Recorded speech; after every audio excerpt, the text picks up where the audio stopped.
Start.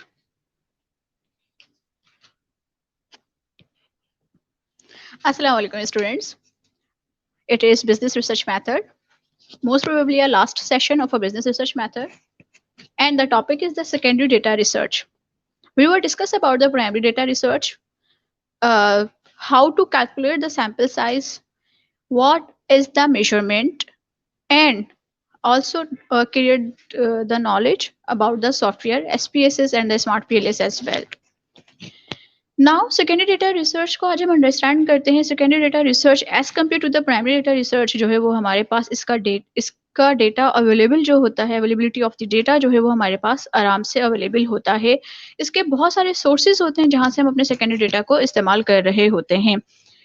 Secondary data research हम कहते हैं किसको हैं? सबसे पहले हम इस बात को अंडरस्टैंड करते हैं, दैन फिर किस तरह गैदर करते हैं, इसकी एक्यूरेसी, इसकी वैलिडिटी, इसकी रिलायबिलिटी हम किस तरीके से चेक करेंगे, वो कौन कौन से सॉफ्टवेयर है जब हम सेकेंडरी डेटा को जो है कैलकुलेट करने के लिए जाते हैं या असेसमेंट करने के लिए जाते हैं, रिजल्ट्स फाइंड आउट करते हैं अपने रिसर्च डेटा के लिए. तो ये कौन कौन से रिजल्ट्स, कौन कौन से सॉफ्टवेयर वहाँ पर हम इस्तेमाल करते हैं, तमाम की तमाम चीज़ें हम अपने at the end of the session जो है वो डिस्कस कर रहे होंगे. Now secondary data means that are already available. जब हम बिजनेस स्टेटिस्टिक्स की तरफ जाएं स्टूडेंट, वहाँ पर आप बिजनेस स्टेटिस्टिक्स में सेकेंडरी डेटा की डेफिनेशन पढ़ते हैं और वो ये पढ़ते हैं कि वो डेटा जो कि आपने अपने पर्पस के लिए इस्तेमाल नहीं किया हुआ, एक्चुअली आपके पास वो चैनलाइज्ड होकर अपनी स्टडी के लिए आप उसको क्या कर रहे हैं, इस्तेमाल कर रहे हैं. वो तमाम का तमाम डेटा जो एक्चुअली आप गैदर नहीं कर रहे, गैदर किसी और ने किया था, किसी और चैनल ने गैदर किया था, और वो डेटा क्योंकि आपकी स्टडी के लिए जो है सबसे ज़्यादा यूजफुल है, तो वो डेटा आप क्या कर रहे हैं, अपने लिए भी इस्तेमाल कर रहे हैं. That is been already available. Secondary data, they refer to the data which have already been collected and analyzed by someone else. For example, that हम न्यूज़पेपर की एग्जांपल लें. न्यूज़पेपर में जो फीचर्स लिखे जाते हैं, जो आर्टिकल्स राइट डाउन किए जाते हैं, वो आर्टिकल्स हमें हमारे न्यूमेरिकल फिगर में सपोर्ट कर रहे होते हैं. लेकिन जो न्यूज़पेपर की जो है कलेक्ट की गई, वो जो न्यूज़पेपर में जो रिपोर्टर कलेक्ट कर रहा था डेटा, वो डेटा न्यूज़ रिपोर्टर के लिए प्राइमरी डेटा था. लेकिन वही डेटा जो हम अपने लिए इस्तेमाल कर रहे हैं, एक्यूरेटली उसी डेटा को हमने उठाकर अपने लिए इस्तेमाल किया, तो वो हमारे पास क्या बन गया, सेकेंडरी डेटा बन गया. इट मीन्स दैट कलेक्ट भी किसी और ने किया, लेकिन हम उसको एनालाइज कर रहे हैं अपने लिए. कलेक्ट भी कोई और कर रहा है और समटाइम एनालाइज भी कोई और कर रहा है, और हम उसको इस्तेमाल कर रहे हैं अपनी स्टडीज के लिए. When the research utilize secondary data, then he has looked into various sources from where he can obtain them. Secondary data आपको कहाँ से मिल सकता है, it means of that sources of secondary datas जो हैं वो कौन कौन से होते हैं, ये भी आपकी नॉलेज में होना बहुत ज़्यादा ज़रूरी है. मोस्ट प्रोबेबली जब हम सेकेंडरी डेटा की बात करते हैं, तो ये डेटा आपके पास आपकी फाइनेंस की जितनी भी रिसर्चेज होती हैं या आपके इकोनॉमिक बेस जितनी भी रिसर्चेज होती हैं, वहाँ पर ये डेटा इस्तेमाल किया जाता है. सेकेंडरी डेटा ही सबसे ज़्यादा जो है वहाँ पर इस्तेमाल किया जाता है. Now characteristics of secondary data की बात करते हैं कि वो कौन कौन सी जो है क्वालिटीज़ होती हैं, वो कौन कौन सी करेक्टरिस्टिक्स होती हैं जो कि सेकेंडरी डेटा में मौजूद होती हैं. Insight into total situation, helpful in hypothesis formulation, supplementary information, cost, time and effort saving, helpful in testing the hypothesis. Insight into total situation. जब हम प्राइमरी डेटा की बात करते हैं तो हमें ये बात पता होती है कि हमारी प्रॉब्लम स्टेटमेंट क्या है, और जो हम रिसर्च स्टडी कर रहे हैं उसका पर्पस एक्चुअली क्या है. हम जब अपना क्वेश्चनियर बनाते हैं तो हम अकॉर्डिंगली दैट पर्पस हम बना रहे होते हैं. जब हम अपना डेटा गैदर करते हैं तो हमें स्पेसिफिक सिचुएशंस जो है वो पता होती है. लेकिन सेकेंडरी डेटा के साथ इशू ये होता है कि सेकेंडरी डेटा किसी एक स्पेसिफिक पर्पस को नहीं डिटरमाइन कर रहा, किसी भी एक पर्पस को जो है वो डिफाइन नहीं कर रहा. वह सेकेंडरी डेटा एक्चुअली क्या कर रहा है, आपके पास जो एक इंफॉर्मेशन है उसके complete variables and complete aspects को जो है वो डिफाइन कर रहा है. फॉर एग्जांपल दैट आप हाउस होल्ड स्पेंडिंग की बात कर रहे हैं, हम इकोनॉमिक्स की बात करते हैं, हम हाउस होल्ड स्पेंडिंग्स की बात करते हैं कि एक हाउस होल्ड में जो है वो कितनी स्पेंडिंग्स हैं, कितने लोग खर्च करते हैं और उनके डोमेन्स कौन कौन से हैं. यहाँ पर क्या होगा, जब आप इस बात की बात कर रहे होगे और आप जो है प्लानिंग कमीशन से जाकर इसका डेटा निकाल रहे होंगे, तो आपके पास आपके सारे वेरिएबल्स डिस्कस होंगे कि हाउस होल्ड में कहाँ-कहाँ पर जो है ग्रोसरी में कितना खर्च होता है आपके पास ग्रीन ग्रोसरीज़ में जो है वो कितना खर्च हो रहा होता है। इसके अलावा जो है जब आप शॉपिंग पे जाते हैं तो शॉपिंग पे कितना खर्च होता है, आपके पास आपका जो ओल्ड एज पर्सन है वो कितना खर्च कर रहा है, मैरिटल स्टेटस के साथ मैरिड पीपल्स में वो कितना खर्च करें, आपके पास आपका एक कंप्लीट डेटा मौजूद है। लेकिन हो सकता है जो स्पेसिफिक रिसर्चर मौजूद है, स्पेसिफिक रिसर्चर इस बात की पर बात कर रहा हो कि जो एक बच्चा है, जो एक किड है, उसकी स्पेंडिंग हाउस होल्ड में उस बच्चे के ऊपर एक फैमिली जो है वो कितना एवरेज स्पेंड करती है। आप क्या करेंगे, इस कंप्लीट फैक्ट्स एंड फिगर के साथ जो है वहाँ पर अपने पास कंप्लीट फैक्ट्स एंड फिगर के साथ जो है सिर्फ आप अपनी वो स्पेसिफिक एरिया को लेंगे, वो स्पेसिफिक एरिया को अपने पास अपनी पार्ट ऑफ द स्टडी बनाएंगे, जो कि आपके पास आपकी प्रॉब्लम स्टेटमेंट से रिलेट कर रही है। इट मीन्स ऑफ दैट ये जो inside into the total situation है, ये आपके पास सिचुएशन आप अपने पास कंप्लीट जो डेटा कवर हो रहा है उससे अपनी प्रॉब्लम स्टेटमेंट के लिए आप क्या कर रहे हैं, अपनी इंफॉर्मेशन को इस्तेमाल कर रहे हैं। The purpose of the variable materials is to explore the nature of the data and the subject to get an inside into the total situation. While looking for the data required by the researchers, he may uncover more available data than are often assumed to exist. और sometime ये होता है कि जो data exist है वो data जो है वो आपकी रिक्वायरमेंट को पूरा नहीं कर रहा, और जब वो डेटा आपकी रिक्वायरमेंट को पूरा नहीं कर रहा तो आप वहाँ पर क्या कर रहे हैं, उस डेटा के अंदर जो है अमिटमेंट कर रहे हैं और उसको अकॉर्डिंगली किसी दूसरे सोर्स के साथ आप इस डेटा को लेने के बाद उसमें अमिट कर रहे हैं और उस डेटा को अपने लिए इस्तेमाल कर रहे हैं, अपनी स्टडी के लिए इस्तेमाल कर रहे हैं. This contributes significantly to the unfolding of hidden information. Second one is that helpful in hypothesis formulation. Hypothesis की formulation में जो आपको secondary data जो help कर रहा है, help इस तरीके से करता है जब आप investigate करने के लिए जा रहे हैं अपने पास two or more hypothesis, तो हो सकता है कि कोई new theory जो है वो आपने वहाँ पर deduct कर ली हो, और new थ्योरी डिडक्ट होने के बाद आपको जो है कुछ नए मटेरियल मिल गए हैं जिससे आप अपने पास अपने फर्दर हाइपोथेसिस को डेवलप कर रहे हो. तो that is also the help in the hypothesis formulation. Secondary data का जो है सबसे सबसे बड़ा जो है कंट्रीब्यूशन होता है जहां पर हाइपोथेसिस जो है वो फॉर्मुलेट होता है, और हाइपोथेसिस फॉर्मुलेट करने में सेकेंडरी डेटा आपको हेल्प दे रहा है. Supplementary information. Available document may be used to the supplement or to check information gathered specifically for the purpose of a given investigation. ये जो आप अपने पास अपना डेटा इस्तेमाल कर रहे हो, यहाँ पर आप अपने इस डेटा को जो है वो सप्लीमेंट्री इन्फॉर्मेशन के लिए भी इस्तेमाल कर रहे हो, और इस डॉक्यूमेंट को जो है आप अपनी फर्दर किसी दूसरी इन्वेस्टिगेशन के लिए भी इस्तेमाल कर सकते हो. Cost, time and effort saving. आपकी कॉस्ट आपके सेकेंडरी डेटा की वजह से सेव हो जाती है क्योंकि ये ऑलरेडी अवेलेबल डेटा है, और वहाँ पर आप जो है अपने अथेंटिक और रिलायबल जो आपके सोर्सेज हैं वहाँ से अपने पास अपना डेटा गैदर कर रहे हो, जिसकी वजह से आपके पास आपकी कॉस्ट सेव हो रहा है, आपका टाइम नहीं लग रहा, आपको कंप्लीट तमाम के तमाम रिस्पॉन्सेज जो हैं वो वहाँ पर जो है वो आपको इजीली अवेलेबल हैं. और इवन के आपके पास आपकी एफर्ट्स जो हैं, वो एफर्ट्स जो कि आप जो है फॉरेन वाइड या दूसरी जगहों से जो है आपको विजिट करना पड़ता है जिसमें आपका टाइम भी कंज्यूम होना था, वो एफर्ट जो है वो आपके वहाँ पर जो है वो सेव हो रही है.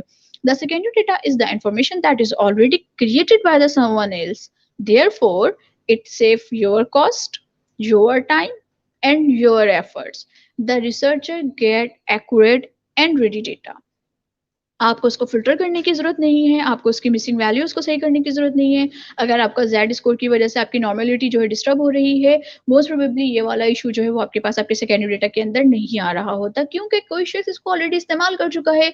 तो वहाँ पर वो उसकी रिलायबिलिटी, उसकी एक्यूरेसी, उसके सैचुराइज़ेशंस, ये तमाम की तमाम चीज़ें जो है वो वहाँ पर क्या कर चुका है, चेक एंड बैलेंस पे जो है अपने डेटा को उसने अवेलेबल बनाया है.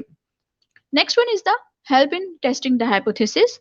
The available record may help in testing the hypothesis. अब आप अपने hypothesis को टेस्ट कर रहे हो कि फर्दर ये रिजेक्ट हो रहे हैं या एक्सेप्ट हो रहे हैं, इनके सिग्निफिकेंट वैल्यू क्या है, आप इनका टी टेस्ट क्या है, इनकी पी वैल्यूज क्या हैं, ये तमाम के तमाम जो है हाइपोथेसिस टेस्टिंग के टूल्स हैं, और ये सेकेंड डेटा जो है आपको हाइपोथेसिस टेस्टिंग में जो है वो हेल्प दे रहा है. इम्पोर्टेंस क्या है आपके पास आपके सेकेंडरी डेटा की. इट मीन्स ऑफ दैट इससे पहले जो हम करेक्टरिस्टिक्स पढ़ रहे थे कि एक सेकेंडरी डेटा जो है वो उसकी करेक्टरिस्टिक्स क्या है. अब हम यहाँ पर देखते हैं कि इस सेकेंडरी डेटा की इंपॉर्टेंस क्या है. इजीली अवेलेबल, कॉस्ट सेविंग है, टाइम सेविंग है, एफर्ट सेविंग है. इट मीन्स ऑफ दैट कि ये डेटा जो है वो इजीली अवेलेबल है. No issue regarding disclosure. सबसे बड़ा इशू जो प्राइमरी डेटा में आता है वो ये आता है, जब आप अपने किसी रिस्पोंडेंट से क्वेश्चन या आंसर कर रहे होते हो, या आप उसके पर्सनल एक्सपीरियंसेस जो है वो मालूम करने की कोशिश कर रहे होते हो, तो एट दैट टाइम ये चीज़ होती है कि वहाँ पर आपको पूछना पड़ता है कि आप इस पूरी इन्फॉर्मेशन को आप अपनी स्टडी का पार्ट बना के डिस्क्लोज़ कर सकते हैं या नहीं कर सकते। अगर आपके पास आपका जो रिस्पोंडेंट है, वो रिस्पोंडेंट ये कह दे कि नहीं, आप इसको डिस्क्लोज़ नहीं कर सकते, इसका मतलब क्या हो गया, आपके पास जो है एक इश्यू क्रिएट हो गया, जिसका जो इश्यू जो है वो आपके पास डिस्क्लोज़र का इश्यू है। और दैट इज़ द व्हाई आपके पास आपकी जो रिसर्चेज़ होती हैं, जो प्राइमरी डेटा की रिसर्चेज़ होती हैं, अगर वहाँ पे जो है डिस्क्लोज़र नहीं हो कि आपने ये डेटा कहाँ से क्रिएट किया है और किन लोगों से आपने आंसर लिए हैं, तो उसकी जो रिलायबिलिटी होती है, जो उसकी क्रेडिबिलिटी होती है, वो क्रेडिबिलिटी जो है वो कम हो जाती है। That is the reason. तो लेकिन सेकेंडरी डेटा के में जो है ना, ये जो इश्यू है, ये इश्यू प्रिवेल नहीं कर रहा होता। उसका रीज़न यही होता है कि ऑलरेडी ये डेटा जो है फॉर एंड वाइड मौजूद है। ऑलरेडी ये डेटा आपके पास आपके डिफरेंट साइट्स पे मौजूद है। गवर्नमेंट इसको जो है हेल्प आउट कर रही है, जर्नल्स इसको हेल्प आउट कर रहे हैं।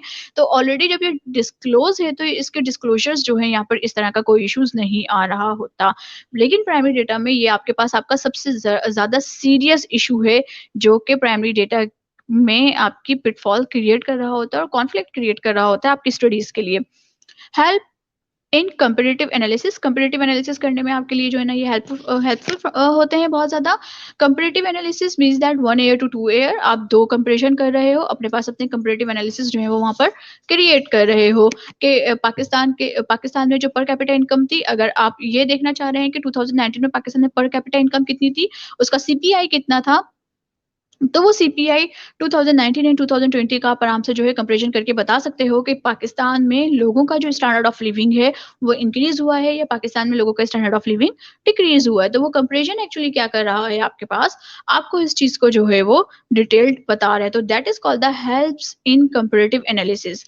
हेल्प्स डिफाइन द पॉपुलेशन को डिफाइन करने में ये बहुत ज़्यादा हेल्पिंग हैंड प्रोवाइड कर रहा होता है सेकेंडरी डेटा, क्योंकि आप जहाँ से जो है सेकेंडरी डेटा ले रहे हैं, वहाँ पर उसके कंप्लीट कंज्यूमर जो है, उसके कंप्लीट बेनिफिशरीज जो हैं वो बताए जाते हैं कि इस पूरे डेटा के बेनिफिशरीज कितने हैं। या फिर अगर आप स्टॉक एक्सचेंज से अपना फाइनेंशियल डेटा ले रहे हैं, तो वहाँ पर बताया जाएगा कि भाई आपके टोटल इन्वेस्टर्स कितने हैं एक्चुअली, आपके पास जो है वो टोटल कंपनीज कितनी हैं जो रजिस्टर्ड हैं एससीसीपी में। ये तमाम की तमाम चीज़ें जो है वहाँ पर आपकी जो पॉपुलेशन है वो कंप्लीटली डिफाइन है। तो ये आपके पास क्या कर रहा है, help help define the population को डिफाइन करने में भी जो है ये हेल्प फुल है as compare to the primary data में हमें जो है अपनी पॉपुलेशन खुद कैलकुलेट करनी होती है। फॉर एग्जाम्पल दैट हम इंटरनेट यूजर मालूम कर रहे हैं, तो पीटीआई आपको एक स्पेसिफिक अमाउंट दे रही है, लेकिन उसके अलावा अगर आप जो है पीटीआई के अलावा आप कोई दूसरा सोर्स यूज करें, तो वहाँ पर आपके पास जो है एक डिफरेंट नंबर ऑफ पॉपुलेशन मौजूद होगी। आप जो है, जो आपके पास आपकी जितनी भी टेली कम्युनिकेशन की जो है नेटवर्किंग्स मौजूद हैं, अगर आप उनके नंबर्स मालूम करें, तो उनके पास जो है वो डिफरेंट पॉपुलेशंस मौजूद है। तो आपके लिए थोड़ा-सा यहाँ पर जो है ना कन्फ्यूजन क्रिएट हो जाती है कि कौन सी पॉपुलेशन जो है वो बेस्ट है आपकी स्टडी में आपको बताने के लिए। लेकिन सेकेंडरी डेटा में जो है कन्फ्यूजन जो है वो प्रिवेल नहीं कर रही होती, एग्जिस्ट ही नहीं कर रही होती कि आपके पास जो है ये मालूम हो कि ये जो पॉपुलेशन है actually total number of population जो है वो क्या है। दैट्स व्हाई जब हमारे पास सेकेंडरी डेटा में टोटल नंबर ऑफ पॉपुलेशन हमारे पास मौजूद होती है, तो हम मोस्ट प्रोबेबली जो सैंपलिंग हैंडल कर रहे होते हैं, या जो हम आप जितनी भी जो है सेकेंडरी डेटास उठा के देखे हो, जो सेकेंडरी डेटा के पर बेस करते हुए आपके पास आप स्टडीज उठाकर देखें, तो उनके पास उनकी जो सैंपलिंग करने का तरीक़ेकार होता है, वो सारा का सारा जो है वो आपके पास प्रोबेबिलिटी सैंपलिंग का जो तरीक़ेकार है वो मौजूद होता है। वो टेक्निक्स जो इस्तेमाल कर रहे होते हैं, वो प्रोबेबिलिटी सैंपलिंग की टेक्निक्स इस्तेमाल करते हैं। और अगर आप प्राइमरी डेटा को उठाकर देखें, तो ज़्यादातर वो वहाँ पर जो है वो नॉन प्रोबेबिलिटी सैंपलिंग्स जो है वो इस्तेमाल हो रही होती है। That is the importance of the secondary data, easily available, no issue regarding disclosure, help in a comparative analysis, and help define the population. It means of that जब आप सेकेंडरी डेटा ले रहे हो और आपको सेकेंडरी डेटा जो है इतनी आराम से मिल रहा है, तो वहाँ पर आपका चेक एंड बैलेंस जो है वो बढ़ जाता है। जो चीज़ें आपको आसानी से मिलना शुरू हो जाती हैं, उस पे फिर जो है आप क्या करते हो, कुछ मेजरमेंट अप्लाई कर रहे होते हो, कुछ जो है आप वहाँ पर स्केलिंग या एटीट्यूड मेजर्स जो है वो अप्लाई कर रहे होते हो। और वहाँ पर आप ये देख रहे होते हो कि ये डेटा जो आपको इतना ईज़िली अवेलेबल है, क्या ये रेलेवेंट है आपके स्टडीज़ के लिए? क्या उसके अंदर एडुकेसी मौजूद है, रेलेवेंसी मौजूद है, एडुकेसी मौजूद है और एक्यूरेसी। ये 3 चीज़ें जो हैं आपके पास आपके आपके सेकेंडरी डेटा के लिए जो है वो सबसे ज़्यादा जो है टू बी कंसीडर फैक्टर्स हैं। क्योंकि यहाँ पर एक्चुअली प्रॉब्लम क्या खड़ी होती है, सेकेंडरी डेटा आपको आराम से मिल गया। जैसे कि अभी हम शुरू में बात कर रहे थे कि सेकेंडरी डेटा आपको आराम से मिल गया। आपने हाउस होल्ड स्पेंडिंग की बात कर रहे थे हम एक्चुअली वहाँ पर। तो हाउस होल्ड स्पेंडिंग में आपके पास हमने यहाँ पर वहाँ पर डेमोग्राफिक्स देखे थे कि एज वाइज़ हमने देखा था कि हाउस होल्ड स्पेंडिंग जो है वो क्या है। लेकिन हो सकता है कि हम वहाँ पर जो है डेमोग्राफिकली हाउस होल्ड स्पेंडिंग नहीं देख रहे हों।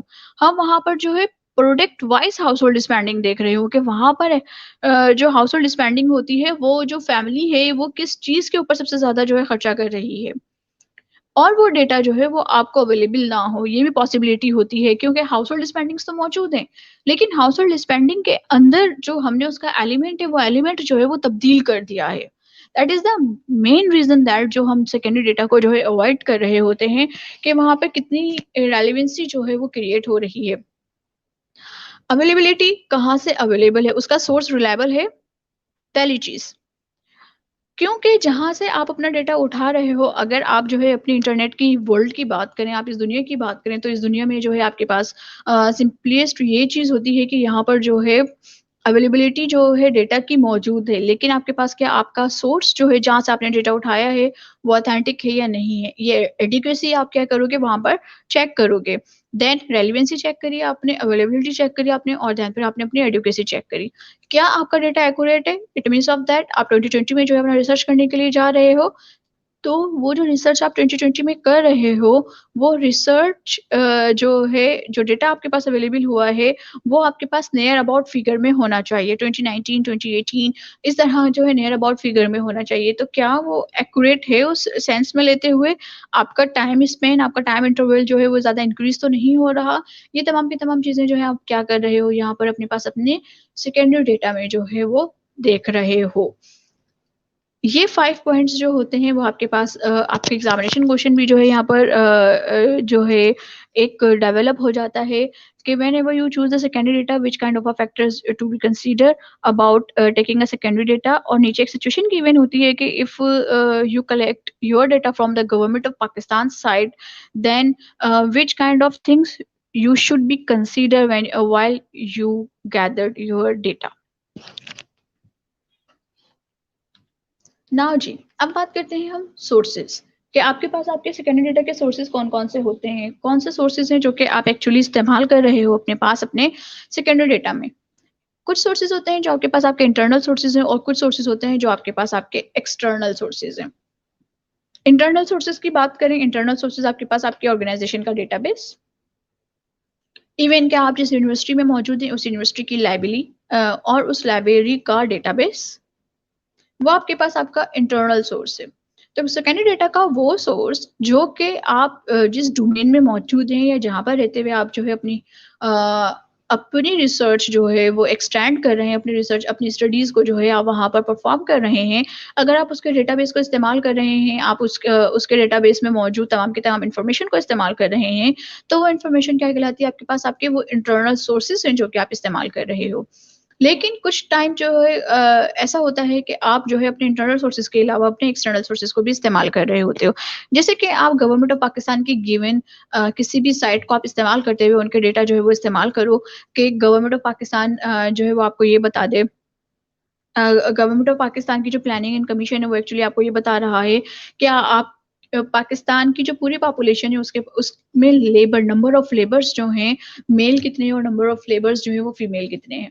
ठीक है, इट मीन्स ऑफ दैट कि आपने क्या किया, पाकिस्तान की जो साइट मौजूद थी, जो गवर्नमेंट ऑफ पाकिस्तान ने अपना डेटा जो है पब्लिश किया था, आप उस पब्लिश को जो है वो इस्तेमाल कर रहे हो। समटाइम आप नेशनल सोर्सेज़ इस्तेमाल कर रहे हो तो एमबीसीआई के सोर्सेज़ जो हैं वो आप इस्तेमाल कर रहे हो और एनबीसीआई के सोर्सेज़ इस्तेमाल करते हुए अपनी स्टडीज़ को जो है वो आप कैरी ऑन कर रहे हो। इसके अलावा जो है आप दूसरा काम ये कर रहे होते हो कि एक्सटर्नल सोर्सेज़ में जो है आप किसी कंपनी का जो है डेटा आप उनसे जो है रिक्वेस्ट करते हो कि वो उस कंपनी का डेटा जो है वो आपको प्रोवाइड कर दिया जाए तो आप जो है वहाँ से उनके डेटा को जब इस्तेमाल कर रहे हो तो that is also called the external sources. Then फिर आप जो है स्टॉक एक्सचेंज का डेटा इस्तेमाल करने के लिए जा रहे हो और आप ये देख रहे हो कि एक्चुअली 2019 एंड 2020 में जो है कितने टाइम पे स्टॉक एक्सचेंज जो है क्रैश हुई थी और इन्वेस्टमेंट जो आपके इन्वेस्टर्स थे उनका कितनी जो इन्वेस्टमेंट थी वो उनकी लूप होल में गई थी। तो अगर आप ये चीज़ डिस्कस कर रहे हो और वहाँ पर आप जो है स्टॉक एक्सचेंज से रिक्वेस्ट कर रहे हो कि आप उनका डेटा जो है ये डेटा जो है आप उनसे शेयर करें, जो रिसर्चर उससे शेयर करें ताकि जो है वो अपनी स्टडीज़ को आगे मूव करे, कैरी ऑन करे। तो that is called the external sources कि आप अपने एक्सटर्नल सोर्सेज़ को वहाँ पर इस्तेमाल कर रहे हो और अपने एक्सटर्नल सोर्सेज़ को इस्तेमाल करते हुए अपने सेकेंडरी डेटा के डेटाज़ को जो है वो आप यहाँ पर यूज़ कर रहे हो। नाउ स्टूडेंट अगर हम इंटरनल सोर्सेज की बात करें तो इंटरनल सोर्सेज जो है वो आपके पास सबसे ज़्यादा रिलायबल सोर्स होता है जो किसी भी कंपनी के, जैसे कि अगर हम मार्केटिंग की बात करें तो मार्केटिंग में जितना भी डेटाबेस इस्तेमाल किया जाता है वो मोस्ट प्रोबेबली आपके पास आपकी अपनी ऑर्गेनाइजेशन का डेटाबेस इस्तेमाल किया जाता है जो कि इंटरनल सोर्सेज में जो है सबसे ज़्यादा एक्यूरेट, सबसे ज़्यादा एडुकेट और सबसे ज़्यादा रेलिवेंट होता है। एक्सटर्नल सोर्सेज को आपको हमेशा फ़िल्टर करना पड़ रहा होता है और आप जो है डिफरेंट टेक्निक्स यूज़ करते हुए उस डेटा को जो है अपनी स्टडीज़ के काबिल बना रहे होते हो। ना एडवांटेजेस एंड द डिसएडवांटेजेस की बात करते हैं कि एडवांटेजेस ऑफ सेकेंडरी डेटा कौन-कौन से हैं। जैसे कि हम शुरू से बात करते हुए आ रहे हैं कि आपके पास अवेलेबिलिटी जो है वो बहुत ज़्यादा होती है, आपका डेटा जो है वो अवेलेबल है, यहाँ पर आप इज़िली जो है आप उस तक पहुँच सकते हो और इज़िली जो है आप उसको अपने लिए इस्तेमाल कर सकते हो बिकॉज़ ऑफ दैट के डिस्क्लोज़र इश्यूज़ यहाँ पर नहीं है, ओपनिंग्स मौजूद हैं यहाँ पर आपके पास। आप अपनी hypothesis formation through the secondary data जो है वो कर रहे हो। और यहाँ पर जो है आपकी कॉस्ट जो है वो यहाँ पर इस्तेमाल नहीं हो रही है। जैसे कि अगर हम गवर्नमेंट की साइट्स की बात कर रहे होते हैं तो वहाँ पर आपके पास फ्री ऑफ कॉस्ट होती है। हाँ, अगर आप जो है अपनी किसी दूसरी कंपनीज़ के साथ जो है नेगोशिएट करें और कम्युनिकेट करें, आप उनसे जो है उनका डेटा माँगे तो वहाँ पर जो है उनको पेड करना पड़ता है। तो that is called the low cost to acquired कि वहाँ पर अगर आप इस तरीके से जो है अपने डेटा को किसी से बाय कर रहे हैं तो उसकी जो बाइंग होती है वो भी इतनी ज़्यादा हाई कॉस्टली नहीं होती और वो जो आप जो एक्वायर्ड कर रहे हो वो आप जो है लो कॉस्ट टू एक्वायर्ड करते हो। It means of that easy of access, low cost of acquired. Third one is the clarification of research question. Clarification of research question in sense of that कि आपने जो है आपका जब हम चैप्टर 1 की बात कर रहे होते हैं तो चैप्टर 1 में हम इंट्रोडक्शन देने के साथ-साथ अपने पास अपने रिसर्च में अपने क्वेश्चन या रिसर्च क्वेश्चन डेवलप करते हैं। हमने जब ये बात की थी कि हम अपने हाइपोथेसिस फॉर्मेशन कर रहे होते हैं तो उस हाइपोथेसिस फॉर्मेशन में हम एक्चुअली ये भी बता देख रहे होते हैं कि हमारे पास हमारे रिसर्च का रिसर्च क्वेश्चन एक्चुअली बनेगा कैसे? ओके? ये जो डेटा अवेलेबल है, ये डेटा हमें हेल्प आउट कर रहा है हमारे पास हमें रिसर्च क्वेश्चन बनाने पर। अच्छा, research question something different, research objective something different and hypothesis something different. Question जो है उसमें आप अपने ऑब्जेक्टिव को जो है अपने स्टेटमेंट फॉर्म में एक्सप्लोरिंग स्टेटमेंट फॉर्म में जब बताते हो तो वही एक्सप्लोरिंग स्टेटमेंट फॉर्म जो है आपके पास कन्वर्ट हो जाती है आपके रिसर्च क्वेश्चन में। जब आपके सेकेंडरी डेटा ने आपको हेल्प आउट किया अपने हाइपोथेसिस बनाने के लिए, तो उस हाइपोथेसिस को बनाते हुए आपके माइंड में जो है कुछ क्वेश्चंस जनरेट हो रहे हैं। वो जो क्वेश्चन जनरेट हो रहे हैं, आप एक्चुअली क्या कर रहे हो, अपने पास अपने रिसर्च डेटा में, रिसर्च की फाइल में जो है उसको एड अप कर रहे हो और वहाँ पर आप क्लैरिफाई कर रहे हो अपने पास अपने रिसर्च क्वेश्चंस को कि clarification of the research question में ये आपको क्या कर रहा है, हेल्प आउट कर रहा है। अब जो है ये जो रिसर्च क्वेश्चंस आपने बनाए हैं थ्रू द सेकेंडरी डेटा, यही सेकेंडरी डेटा आपके पास आपके इन क्वेश्चंस को आंसरेबल भी बनाएंगे। इट मीन्स ऑफ दैट आप इस सेकेंडरी डेटा ये जो सेकेंडरी डेटा है इसका दूसरा बड़ा एडवांटेज क्या हो जाएगा कि जो रिसर्च क्वेश्चन के आंसर्स हैं वो आंसर्स आपके पास आपके सेकेंडरी डेटा से मिल रहे हैं। अगर आप लोग प्राइमरी डेटा को याद करें तो प्राइमरी डेटा में हम एक्चुअली क्या किया करते थे, प्राइमरी डेटा में हम क्वेश्चनर बनाया करते थे, क्वेश्चनर के आंसर्स लिया करते थे और उस आंसर से आने वाले रिजल्ट्स के बिहाफ पे हम फाइनली जब कंक्लूड करते थे तो वहां पर हम उसको कंक्लूड करते टाइम कंक्लूजन देते टाइम हम प्राइमरी डेटा के डेटा को इस्तेमाल कर रहे होते थे। सेम इज दैट यहाँ पर क्या हुआ जब हम उसको कंक्लूड कर रहे हैं अपनी पूरी रिसर्च को और हम वहाँ पर जो है डिस्कशन के चैप्टर को स्टार्ट कर रहे हैं तो जो क्वेश्चन हमें ऑलरेडी दिए हुए हैं उनके थ्रू हम क्या कर रहे हैं अपने सेकेंडरी डेटा को एक्सप्लेन कर रहे हैं। तो that is called the may answer research question. आपका सेकेंडरी डेटा जो है वो आंसर कर रहा है आपके पास आपके रिसर्च क्वेश्चंस पे। देन फिर may show difficulties in conducting primary research. जो रिसर्च आप जो है प्राइमरी डेटा को कंडक्ट करते टाइम फेस कर रहे होते हो, जो डिफिकल्टीज आप प्राइमरी डेटा को कंडक्ट करते टाइम फेस कर रहे होते हो, वो सेकेंडरी डेटा में आप फेस नहीं कर रहे होते। प्राइमरी डेटा की सबसे बड़ी बड़ी प्रॉब्लम्स क्या होती हैं? प्राइमरी डेटा की सबसे बड़ी प्रॉब्लम ये होती है कि आपके पास आपका रिसर्च क्वेश्चन क्या है, पहला प्रॉब्लम। प्राइमरी डेटा का दूसरा बड़ा प्रॉब्लम ये होता है, आपके पास जो वेरिएबल्स मौजूद हैं, उन वेरिएबल्स के आपके पास रिलायबल एक्यूरेट आंसर्स मौजूद हैं या नहीं है। दूसरा बड़ा प्रॉब्लम उनके पास ये होता है। तीसरा बड़ा प्रॉब्लम जो कि प्राइमरी डेटा के रिसर्चर्स फेस करते हैं, वो होता है उनकी पॉपुलेशन का। Who answers that questionnaire? Interview कौन देगा, सर्वे क्वेश्चनियर कौन फिल करेगा, ये दूसरा जो है इनके पास इनका सबसे बड़ा प्रॉब्लम यहाँ पर क्रिएट हो जाता है कि प्राइमरी रिसर्च में जो है उनके आंसर्स जो है वो कौन दे रहा है। देन फिर वो जो पॉपुलेशन डिसाइड नहीं हो रही होती, और लेट सपोज हम पॉपुलेशन डिसाइड कर भी लें, तो वहां पे जो दूसरा बड़ा प्रॉब्लम फेस कर रहा होता है प्राइमरी रिसर्चर, वो ये फेस कर रहा होता है sample size. How to calculate the sample size? या सैंपल साइज बनाने के बाद उस सैंपल को आप फाइंड आउट कैसे करोगे? ये मेजर प्रॉब्लम्स होते हैं आपके पास आपके प्राइमरी डेटा के रिसर्चर्स को लेके। ओके, लेकिन जब हम सेकेंडरी डेटा के रिसर्चर्स की बात कर रहे होते हैं, सेकेंडरी डेटा का जो रिसर्चर होता है उसको ऑलरेडी डेटा मिल रहा है, पॉपुलेशन सेकेंडरी डेटा की ऑलरेडी जो है डिफाइन है। तो यहाँ पर सिर्फ उसका जो एक इशू क्रिएट होगा, उस पॉपुलेशन को देखने के बाद वो अपना सैंपल साइज किस तरीके से डिटरमाइन करे। Determination of the sample size is the important thing for the researcher. और वो जब अपना सैम्पलिंग साइज डिटरमाइन कर रहा है, डिटर्मिनेशन पे उसने रख लिया है, देन फिर उसके पास सेकंड क्वेश्चन ये होगा कि ये जो सैंपल साइज है उसके लिए प्रोबेबिलिटी की कौन सी टेक्निक यूज करे। सिर्फ ये दो इश्यूज होते हैं जो कि एक सेकेंडरी डेटा जो है फेस कर रहा है। लेकिन प्राइमरी डेटा में जो है प्राइमरी रिसर्चर जो प्राइमरी रिसर्च स्कॉलर्स होते हैं, उनको 5 to 6 प्रॉब्लम्स जो है वो हैंडल करनी पड़ रही होती है। नाउ एडवांटेजेस हमारे पास हो गए, easy of access, low cost to acquire, clarification of research questions, may answer research questions, and finally may show difficulties in conducting primary research. अब आ जाते हैं हम disadvantages of secondary data. Secondary data में आपका डेटा जो है वो कितना एक्यूरेट है, अगर आपने ये चीज चेक नहीं की है, और जब आप ये चीज चेक नहीं करते, तो वहां पर आपके पास आपका क्वालिटी ऑफ रिसर्च पे जो है क्वेश्चन मार्क आ जाता है।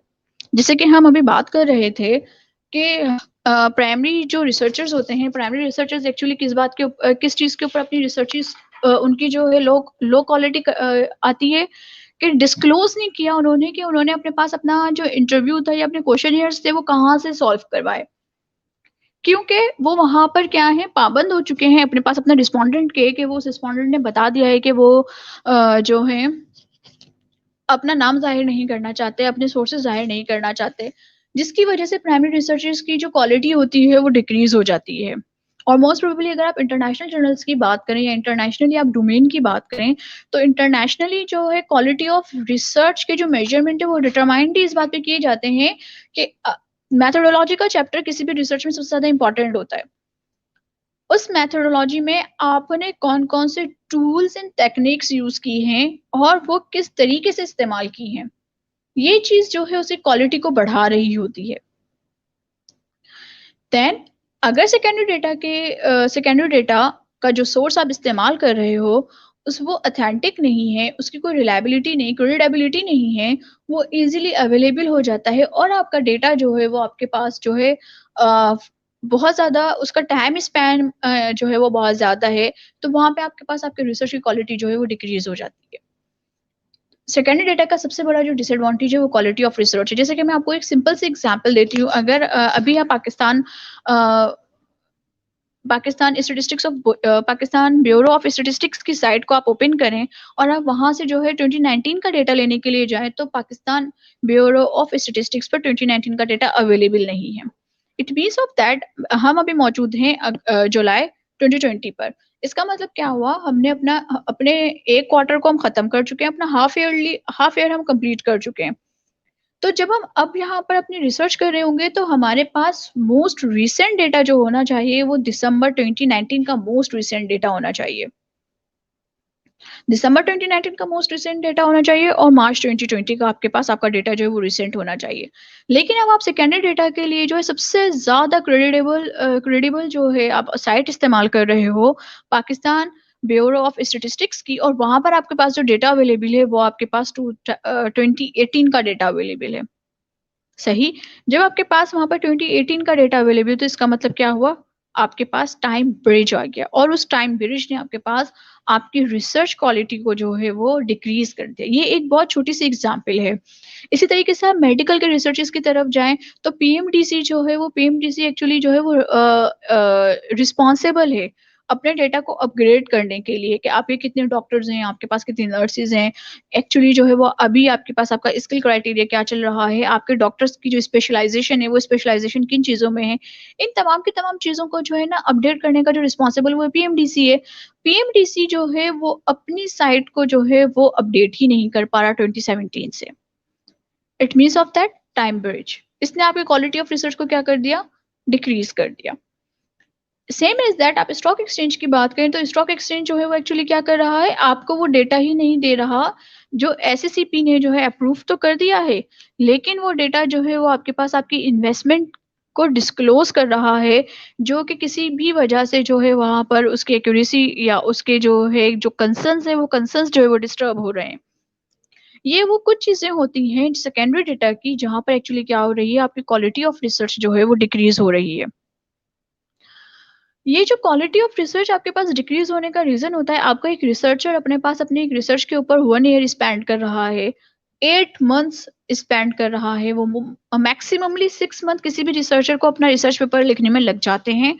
उसको कंप्लीटली जो है फ्लोरिश करने में, उसको कंप्लीटली उससे जो है रिजल्ट्स आउटकम निकालने में, और वहाँ पर at the end of the time जब वो सेकेंडरी डेटा की तरफ जाता है, तो उसको सबसे बड़ा ब्रिज जो नज़र आ रहा होता है, वो क्वालिटी ऑफ रिसर्च का नज़र आता है। देन सेकंड जो इसका सबसे बड़ा डिसएडवांटेज है वो है आपके पास नॉट स्पेसिफिक।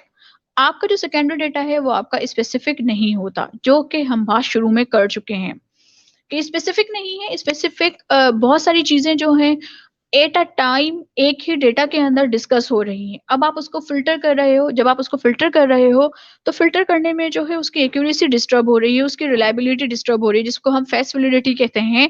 आपके पास आपके डेटा की वैलिडिटी जो है वो डिस्टर्ब हो रही है। That is the other problem कि जब आप जो है अपने पास उसको फर्दर एनालिसिस करोगे, फर्दर उसकी असेसमेंट करोगे, तो स्पेसिफिक नहीं होने की वजह से वो अपनी वैलिडिटी को क्या कर देगा, लॉस्ट कर देगा। इनकम्प्लीट इन्फॉर्मेशन, कंप्लीट ज़्यादा है, इन्फॉर्मेशन ज़्यादा है तो नॉट स्पेसिफिक, कम इन्फॉर्मेशन कम है तो इनकम्प्लीट। तो ये दूसरा इश्यू जो है वो आपके पास क्या हो रहा है, आपकी डिसएडवांटेजेस में कंसीडर हो रहा है। एंड आउटडेटेड को हम डिस्कस कर चुके हैं इसका डिसएडवांटेज में, जब हम बता रहे हैं कि हमारे पास क्वालिटी ऑफ रिसर्च जो है वो क्रिएट नहीं हो रही है अपने पास अपने सेकेंडरी डेटा की वजह से, बिकॉज़ ऑफ दैट कि ये आउटडेटेड डेटा मौजूद है।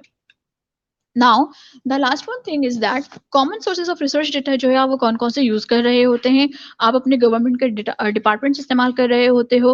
आप जिस फर्म में काम कर रहे हो उसकी इंडस्ट्री शेयरिंग आप इस्तेमाल कर रहे हो कि उस इंडस्ट्री में जो है उसका डेटा कौन-कौन सा मौजूद है।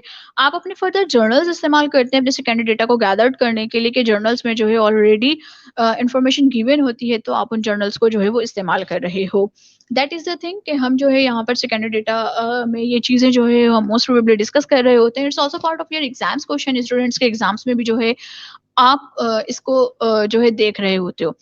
रिसर्च के इस पूरे बीआरएम के कोर्स को अगर हम सम अप कर रहे हैं स्टूडेंट, तो हम इस पूरे बीआरएम के कोर्स को जो है 3 लेवल्स में जो है वो सम अप कर रहे होते हैं। सबसे पहले हम बेसिक जो है इसकी इन्फॉर्मेशन को अंडरस्टैंड करते हैं कि बीआरएम में जो बेसिक्स हैं वो कौन-कौन सी हैं। आप डिडक्टिव अप्रोच किसको कह रहे हो, इंडक्टिव अप्रोच आप किसको कह रहे हो और किस तरीके से जो है आप इनको इस्तेमाल कर रहे होते हो। देन फिर आप primary research and secondary research की तरफ आते हैं। प्राइमरी और फिर अपना रिसर्च प्रपोज़ल बनाना सीख रहे होते हैं कि how to make your research proposal, जो कि एक्चुअली जो एपीए स्टाइल में होता है, एपीए 6 के स्टाइल को हम इस्तेमाल कर रहे होते हैं और फिर उसको देखते हुए हम अपने पास अपने रिसर्च प्रपोज़ल्स को बना रहे होते हैं। देन फिर हम अपने पास अपने स्केलिंग्स को देख रहे होते हैं, अपने मेजरमेंट टूल्स को देख रहे होते हैं, जिसको जो है मैंने आपको बाय स्टैटिस्टिक्स कैलकुलेट करके भी बताया था कि हम किस तरीके से कैलकुलेट कर रहे होते हैं इन तमाम की तमाम चीज़ों को। हम वहाँ पर ये चीज़ें देख रहे होते हैं और फाइनली जो है हम अपने पूरी रिसर्च को, रिजल्ट्स को अपने रिपोर्ट कर रहे होते हैं। जब हम सेकेंडरी डेटा की बात करते हैं, जैसे कि हम प्राइमरी डेटा में बात कर रहे थे कि हम 2 सॉफ्टवेयर इस्तेमाल कर रहे हैं, एसपीएसएस एंड स्मार्ट पीएलएस। जब हम सेकेंडरी डेटा की बात करते हैं तो रिसर्चर्स यहाँ पर जो है ईव्यूज़ को इस्तेमाल करते हैं और इस डेटा को इस्तेमाल कर रहे होते हैं। इस डेटा और ईव्यूज़ इस्तेमाल करने का जो तरीक़ेकार होता है वो सिंपल, आपके पास आपकी कमांड सिचुएशन पे काम कर रहा होता है। वहाँ पर आप उसको कमांड देनी पड़ती है आपको कंप्लीट। जैसे कि आप लोगों को याद होगा कि जब आप लोग डॉस का सॉफ्टवेयर इस्तेमाल करते थे तो आप कंप्लीट एक स्टेटमेंट राइट डाउन करते थे, लॉग, हैश, बार, ये तो आपकी तमाम पूरी जो है ना आप इस्तेमाल कर रहे होते थे, जिससे जो है एक सीसी की लैंग्वेज जो है, कंप्यूटर लैंग्वेज जो है वहाँ पर क्या होती थी, बन रही होती थी, जिस पे जो है वो पूरा कंप्यूटर जो है वो आपको फर्दर जो है वर्कआउट करके देता था। सेम इज़ दैट आपके पास ईव्यूज़ और स्टेटा में भी होता है कि आपको कंप्लीट कमांड देनी पड़ती है, वो कमांड आपको याद भी होनी चाहिए कि वो किस तरीके से आप वहाँ पर राइट डाउन करोगे।